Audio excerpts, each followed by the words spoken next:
uniforme. Impressionante que o pessoal sabe de movimento uniforme. Só que eu costumo falar em movimento uniforme de uma maneira um pouquinho diferente. Para mim, movimento uniforme envolve um conceito importante, que é o conceito da palavra movimento. Qual é a grandeza física que, se eu conhecer o valor e disser que ele é diferente de zero, você afirma que o móvel está em movimento? Pergunta lançada. Vamos lá. Quem sabe me dizer qual é a grandeza física que eu forneço o valor dela para você e você me diz se o móvel está em repouso ou está em movimento? Vou ser mais preciso. Por exemplo, se eu te fornecer a temperatura de um móvel, a temperatura dele é 50 graus Celsius. Está em repouso ou movimento? Ou móvel? Dá para saber? Não. Eu digo para você, então, por exemplo, que o volume de um corpo é de 5 metros cúbicos. Ele está em movimento ou está em repouso? Não dá para saber. Então, qual é a grandeza física que o valor é diferente de zero e eu afirmo que ele está em movimento? Que grandeza física é essa? A resposta correta, parabéns vocês que responderam velocidade, a resposta correta é realmente a velocidade. Se eu digo para você que a velocidade de um corpo é zero, ele está em repouso. Se eu digo que a velocidade é diferente de zero, ele está em movimento. E a palavra movimento uniforme é uma coisa igual que não muda, uma coisa constante. Então, toda vez que você ouvir falar em movimento uniforme, o valor da velocidade é zero. Gente, não tem nada a ver com a forma da trajetória, hein? Não tem nada a ver com a forma da trajetória. Eu vou falar mais, ó.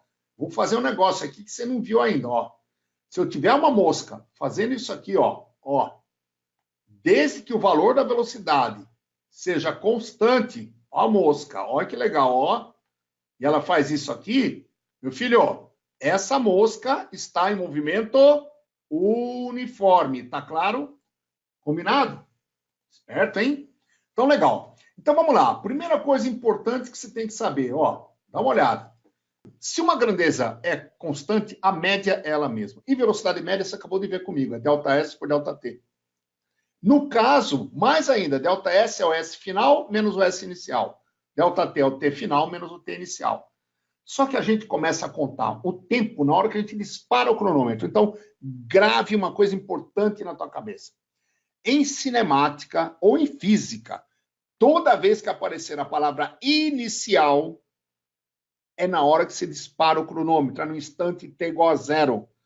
É quando alguma coisa se inicia. Então, inicia no instante T igual a zero. Então, nesse caso, se eu jogar T menos zero é T, o T vem para cá, eu posso escrever que S é igual a S0 mais VT. Por quê? V vezes T, o S0 vem somando, e está aqui a função horária do espaço. Tá? Importante você lembrar que alguns exemplos você tem. Movimento do ponteiro dos relógios. Obrigatoriamente é um movimento uniforme. O examinador não vai dizer que é movimento uniforme para você. Você tem obrigação de saber. Nenhum relógio funciona corretamente se não for movimento uniforme. Outro, um elevador durante a maior parte do trajeto. Não na hora da partida, nem na hora da chegada.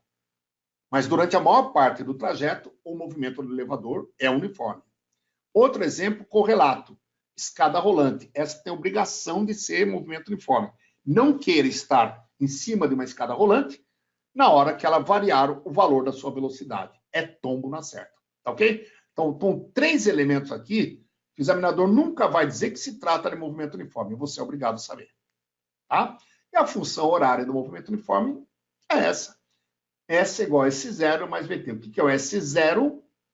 É a posição dele no instante T igual a zero. É o S no instante T igual a zero. Tá? Então, nós vamos classificar os movimentos também com relação à orientação. Deixa eu explicar isso aqui melhor para você. Tá vendo a numeração das casas aqui, ó? 15, 25, olha, ó. 35, olha, ó. 45, aí vai. Ou seja, a numeração das casas cresce nesse sentido. Esse crescimento nesse sentido é o que a gente vai chamar de sentido positivo. Então, o sentido positivo, numa trajetória qualquer, é o sentido dos S's crescentes. Se você estiver se movimentando neste sentido, a gente diz que teu movimento é progressivo. Mas você é obrigado a andar na rua no sentido da numeração das casas crescente? Não. Posso andar em qualquer sentido. Posso andar em sentido contrário. Aí o movimento é chamado de retrógrado ou regressivo. Ok?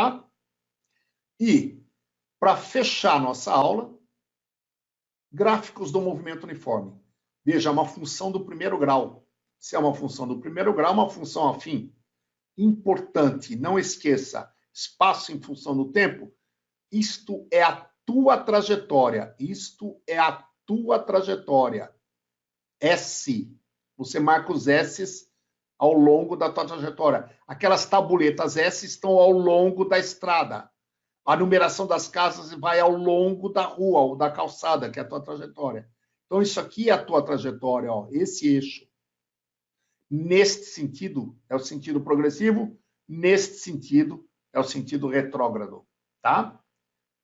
Como é que é? Eu não entendi. Eu vou usar isso aqui para você prestar atenção. Ó. Neste sentido, é o sentido... Deixa eu minimizar. Este é o sentido positivo ou progressivo. Este é o sentido retrógrado ou regressivo.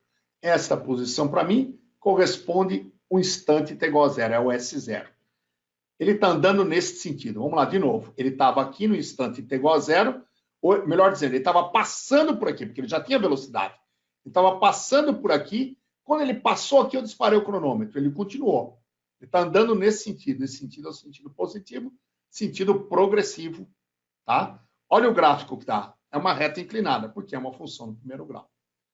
Mais ainda, se eu calcular a tangente deste ângulo aqui, eu vou fazer cateto oposto sobre cateto adjacente. O que vem a ser esse cateto oposto sobre adjacente?